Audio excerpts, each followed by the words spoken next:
노년기 우울증과 신체적 만성질환. 노년기 우울증은 단순히 정신적 고통으로 끝나는 것이 아니라 신체적 건강에도 심각한 영향을 미칠 수 있습니다. 최근 미국에서 발표된 연구들은 노년기 우울증이 심혈관계 질환, 당뇨병, 고지혈증, 신장질환, 신경퇴행성 질환 등 다양한 신체적 만성질환과 깊은 연관이 있다는 사실을 밝혀냈습니다. 특히 우울증이 복합만성 질환을 유발하는 중요한 위험 요인으로 작용한다는 점에서 이 연구들은 중요한 임상적 시사점을 제공합니다. 복합만성질환은 두 가지 이상의 만성질환이 동시에 나타나는 상태를 말하며 이는 고령층에서 특히 흔하게 발생합니다. 미국의 최신 연구에 따르면 노년층 인구의 15%에서 43%가 복합만성질환을 앓고 있으며 나이가 들수록 그 위험이 더욱 증가하는 것으로 나타났습니다. 이 연구는 노년기 우울증이 이러한 복합만성질환의 발병에 어떤 영향을 미치는지를 조사하는 데 초점을 맞추었습니다. 미국의 한 연구팀은 60세 이상의 노인들을 대상으로 우울증과 만성질환 사이의 연관성을 8년간 추적 관찰했습니다. 연구에 참여한 노인들은 모두 초기 단계에서 복합만성질환을 앓고 있지 않은 상태였으며 연구팀은 이들 중 우울증을 겪는 노인들이 복합만성질환에 걸릴 위험이 얼마나 증가하는지를 분석했습니다. 연구팀은 노인의 우울증을 평가하기 위해 노인 우울증 척도 설문지를 사용했습니다. 이 설문지는 노인의 우울증을 점수화하여 그 심각도를 분류하는 데 사용됩니다. 또한 만성질환의 발병과 중증도를 평가하기 위해 누적질환평 가척도를 활용했습니다. 이 척도는 환자들의 자가보고, 의무기록 검토, 신체검진 등을 통해 얻어진 병력 정보를 바탕으로 만성질환의 중증도를 점수화합니다. 연구 결과 우울증을 겪고 있는 노인들은 그렇지 않은 노인들에 비해 복합만성질환에 걸릴 위험이 현저히 높아진다는 사실이 밝혀졌습니다. 특히 우울증의 중증도가 높을수록 복합만성질환의 중증도도 증가했으며 우울증을 겪는 노인들이 5개 이상의 신체 계통에 걸친 복합만성질환에 걸릴 위험이 44% 증가한 것으로 나타났습니다. 더욱 심각한 것은 우울증이 심하고 매사에 흥미와 의욕이 떨어지는 무쾌감증을 동반하는 경우 이들 노인들이 심각한 복합만성질환에 걸릴 위험이 무려 87%까지 높아진다는 점입니다. 이는 우울증이 단순히 정신적인 문제가 아니라 신체 건강에도 직접적인 영향을 미친다는 강력한 증거를 제공합니다. 이번 연구는 노년기 우울증이 신체적 만성질환을 유발하는 중요한 위험 요인이라는 사실을 다시 한번 강조합니다. 이는 특히 노년층에서 우울증의 조기 발견과 적절한 관리가 신체적 건강을 유지하는 데 필수적임을 시사합니다.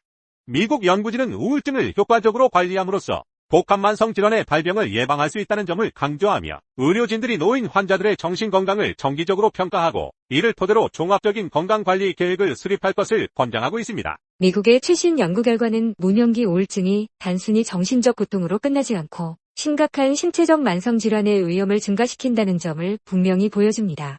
노년층에서 우울증을 조기에 발견하고 적극적으로 치료하는 것은 복합만성질환을 예방하고 노인의 삶의 질을 향상시키는 데 매우 중요합니다.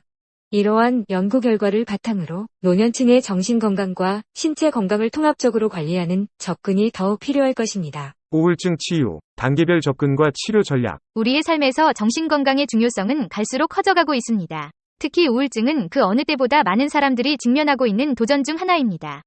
여기서는 우울증의 다양한 단계별 증상을 이해하고 각 단계에 맞는 치료 방법과 주변 사람들의 지지 방법에 대해 알아봅니다. 가벼운 우울증부터 심각한 우울증에 이르기까지 우울증을 극복하는 데 필요한 실질적인 조언과 정보를 제공하고자 합니다. 가벼운 우울증이라면 약물 치료보다 정신사회적 치료들을 처음부터 시도하는 게 좋습니다. 일상생활 속에서 자연스럽게 치료하는 것이라 보면 됩니다. 예를 들어 주변 사람들과 상담하고 친구와 많이 만나는 시기죠. 여가 활동을 활발하게 하거나 규칙적 운동, 금주금연하는 것도 도움이 됩니다. 하루 사이클을 항상 일정하게 하려고 노력하는 것만으로도 우울증이 많이 좋아질 수 있습니다. 그 외엔 인지행동치료나 상담치료도 고려해볼 필요가 있습니다. 중간 정도 우울증이라면 중간 단계 우울증으로 진단받았다면 약물치료와 정신사회적 치료 중에 정하게 됩니다. 무엇을 우선할지는 환자 상태에 따라 달라집니다. 생활 속 치료는 일주일에 3번 이상, 한 번에 40분씩 중간 정도의 강도로 하는 운동이 대표적입니다. 빠르게 걷거나 육체적 움직임이 꽤 되는 활동이 해당합니다. 온종일 집에만 있으면 눕거나 게을러지기 쉽습니다. 그래서 아침 저녁으로 한 번씩 밖으로 나가 산책하거나 사람들과 어울려 대화하는 것도 증세 완화에 많은 도움이 됩니다. 심각한 우울증이라면 사고장애나 망상이 동반되는 중증 우울증 환자는 약물 치료가 필수입니다. 항우울제를 꼭 쓰거나 향정신성 약물을 병행 사용해야만 좋아지는 경우도 있습니다. 심각한 단계의 우울증은 정신사회적 치료의 중요성이 상대적으로 낮습니다. 다만 중간 정도 단계와 비슷하게 운동요법, 인지행동 치료 등을 하는 게 좋습니다. 대인관계로 스트레스를 많이 받는 환자라면 대인관계 치료법도 쓰게 됩니다. 일상적인 스트레스 관리를 하는 것도 중요합니다. 최고의 우울증 치료제는 주변에 우울증 환자가 있다면 가족, 친구 등의 역할이 중요합니다.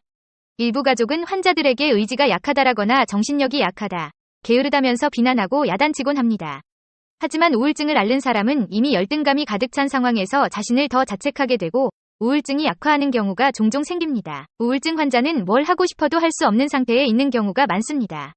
그러다 보니 온종일 집에 틀어박혀 있는 상황이 종종 나타납니다. 적절한 외출이 필요하긴 하지만 주변 사람들이 나서서 밖으로 나가라고 떠밀거나 다그치는 건 금물입니다. 두잇, 시계 강요보다는 네가 산책하길 원하면 같이 가주겠다라거나 운동 한번 같이 해보지 않겠니 등의 권유가 적절합니다. 결국 가족, 친구 등이 우울증 환자에게 해줄 수 있는 최선은 응원입니다. 우울증의 전조 증상 15가지. 우울증은 개인의 정서, 행동, 생각에 심각한 영향을 미칠 수 있는 정신건강 문제입니다. 우울증의 전조 증상은 각 개인마다 다르게 나타날 수 있지만 일반적으로 다음과 같이 15가지로 정리할 수 있으며 이러한 증상들이 2주 이상 지속되면 전문적인 도움을 구하는 것이 중요합니다. 1. 지속적인 우울감 또는 불안감. 지속적으로 슬프거나 절망적인 느낌을 경험합니다. 2. 흥미나 즐거움의 상실. 평소 즐기던 활동이나 취미에 대한 관심이 감소합니다. 3. 수면 패턴의 변화. 불면증이나 과다 수면과 같은 수면 문제가 발생합니다. 4. 식욕 변화. 식욕이 증가하거나 감소하며 체중 변화가 있을 수 있습니다. 5. 자존감과 자신감의 상실. 자신에 대한 부정적인 생각과 낮은 자존감을 가지게 됩니다. 6. 집중력 저하. 집중하기 어렵고 결정을 내리는데 어려움을 겪습니다. 7. 죄책감이나 무가치감. 자신을 가치 없는 사람으로 여기고 과도한 죄책감을 느낍니다. 8. 부정적이고 비관적인 생각들.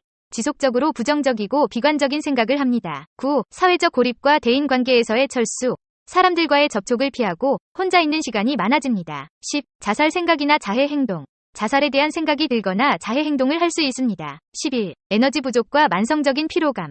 평소보다 더 빨리 피로를 느끼며 에너지가 없다고 느낍니다. 12. 불안정한 감정 변화. 감정의 기복이 심하고 예측하기 어려운 감정 변화를 경험합니다. 13. 소화 문제나 만성적인 통증.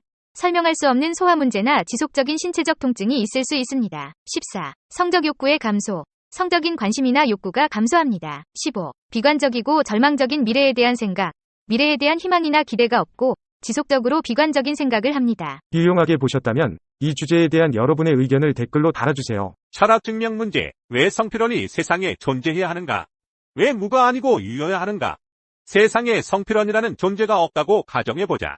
그렇다면 아무런 법칙도 존재하지 않을 것이다. 결국 법칙도 어떤 것이기 때문이다. 아무 법칙도 존재하지 않는다면 모든 것이 허용될 것이다. 모든 것이 허용된다면 무는 용납되지 않을 것이다. 따라서 무는 그 자체를 용납할 수 없다. 그러므로 성필원은 이 세상에 존재해야 한다. 철학 문제 증명 끝.